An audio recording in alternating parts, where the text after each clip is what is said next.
Friends, welcome to Kolkata தமிழச்சி.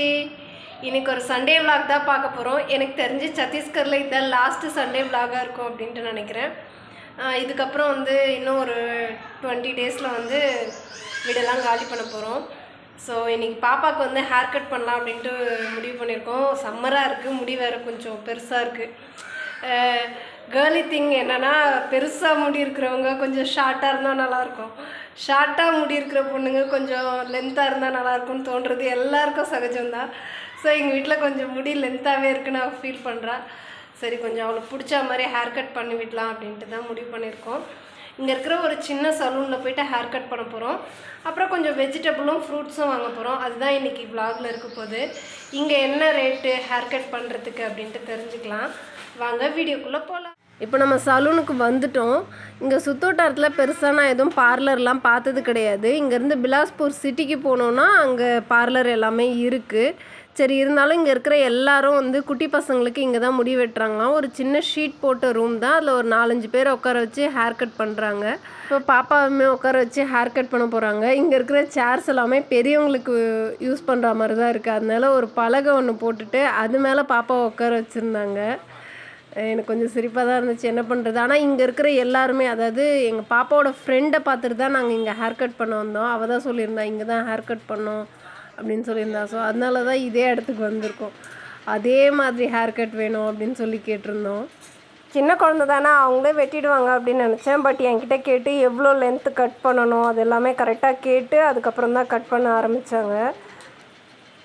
கொஞ்சம் வயசானவர் தான் ஹேர் கட் பண்ணிகிட்டு இருந்தார். எப்படி பண்ணுவாரோ அப்படின்னு யோசித்தேன். பட் நல்லாவே பண்ணியிருந்தார். பின்னாடி ஹேர் எல்லாமே நல்லா ஈக்குவலாக கட் பண்ணி கொடுத்துருந்தாரு. எங்கள் பாப்பாவுக்கு ரொம்ப நாள் ஆசை, அந்த முன்னாடி ஹேர் கட் பண்ணி அது புருவம் வரைக்கும் விழும் இல்லையா, ஸோ அந்த மாதிரி ஹேர் கட் பண்ணணுன்னு ரொம்ப ஆசை. ரொம்ப நாளாக கேட்டுட்ருக்கா. சரி, இந்த சம்மர்லேயாச்சும் வெட்டி விடுவோம். ஸ்கூல் டைமில் வெட்டினா கண்டிப்பாக திட்டுவாங்க. ஸோ அதனால தான் இப்போ கட் பண்ணிகிட்ருக்கோம். இந்த ஹேர் ஸ்டைலுக்கு 50 ரூபா தான் வாங்கியிருந்தாங்க. நம்ம ஊரில் எவ்வளோ வாங்குவாங்கன்னு கமெண்ட்டில் சொல்லுங்கள். ஹேர் ஸ்டைல் எப்படி இருக்கணும்னு சொல்லுங்கள். எனக்கு பார்க்குறதுக்கு டோரா மாதிரியே இருந்துச்சு. ஸோ வெஜிடபிள் மார்க்கெட் போய்ட்டு அடுத்தது ஃப்ரூட் மார்க்கெட் தனியாக இருக்குது, அங்கேயும் போகிறோம். வாங்க போகலாம். பழம் வாங்கலான்னு மார்க்கெட் போகிற வழியில் மீன் மார்க்கெட் போட்டிருந்தாங்க. இதுக்கப்புறம் இந்த மீன் மார்க்கெட்டை நாங்கள் பார்க்க போகிறதில்ல. சரி, கடைசியாக அவங்களுக்கும் காட்டிடலாம் அப்படின்னு சொல்லிட்டு மீன் மார்க்கெட் பார்க்கலான்னு வந்தோம். நம்ம ஊர் மாதிரி கடல் மீன்லாம் கிடைக்காது. இங்கே எல்லாமே கெண்டை, அதுக்கப்புறம் கட்லா, அது மாதிரியான வளர்ப்பு மீன்கள் தான் நிறைய கிடைக்கும். குட்டி குட்டி மீன்கள் கூட கிடைக்குது. அது வளர்ப்பு மீன்களாக என்னென்னு எனக்கு தெரியல. பட் இந்த கெண்டை, கட்லா எல்லாமே வளர்ப்பு மீன்கள் தான். பழம் வாங்கணுன்னா எங்கள் வீட்டில் இருந்து ஒரு 1/2 கிலோமீட்டர்கிட்ட நியூ பஸ் ஸ்டாண்டுக்கு நடந்து வரணும். அங்கே வந்தால் தான் பழம்லாம் கிடைக்கும். இந்த கடை யாரோடதுன்னா எங்கள் பாப்பா கூட படிக்கிற ஃப்ரெண்டோட அப்பாவோட கடை தான் அது. ஸோ ரொம்ப க்ளோஸ், எப்போவுமே ஒன்றா தான் விளையாடிட்டுருப்பாங்க பசங்கள்லாம். ஸோ அதனால் நாங்கள் போனாலே நல்ல பழம் கொடுப்பாங்க. ஸோ அதனால் எப்போவுமே இங்கே தான் நாங்கள் வாங்குவோம். 1/2 கிலோ திராட்சை கேட்டிருந்தோம். 1/2 கிலோ திராட்சை 50 ரூபா. நம்ம ஊரில் என்ன ரேட்டு அப்படின்ட்டு கமெண்ட்டில் சொல்லுங்கள்.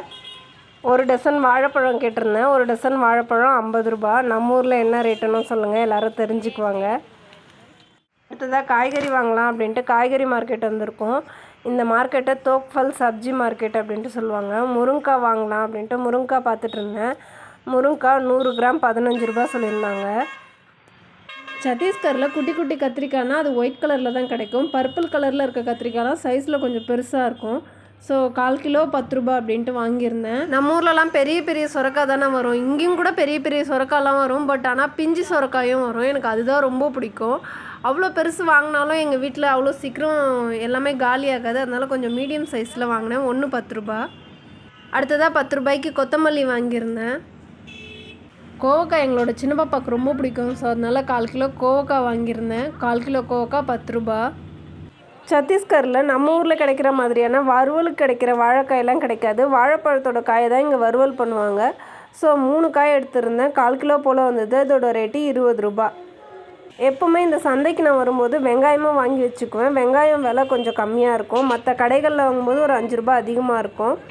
அடிக்கடி வெங்காயம் போய் வாங்கிட்டு இருக்க வேண்டியதில்லை. ஸோ 1 கிலோ 40 ரூபான்னு வெங்காயம் வாங்கியிருந்தேன். அடுத்ததாக குடமிளகா வாங்கியிருந்தேன். இது 1/4 கிலோ 15 ரூபா. எங்கள் வீட்டில் யாருக்குமே பிடிக்காது.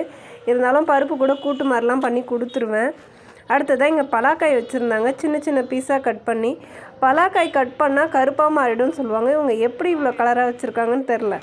ஓகே ஃப்ரெண்ட்ஸ், உங்களுக்கு இந்த வீடியோ பிடிச்சிருக்கும் நம்புகிறேன். உங்களை இன்னொரு வீடியோவில் சந்திக்கிறேன். பாய்.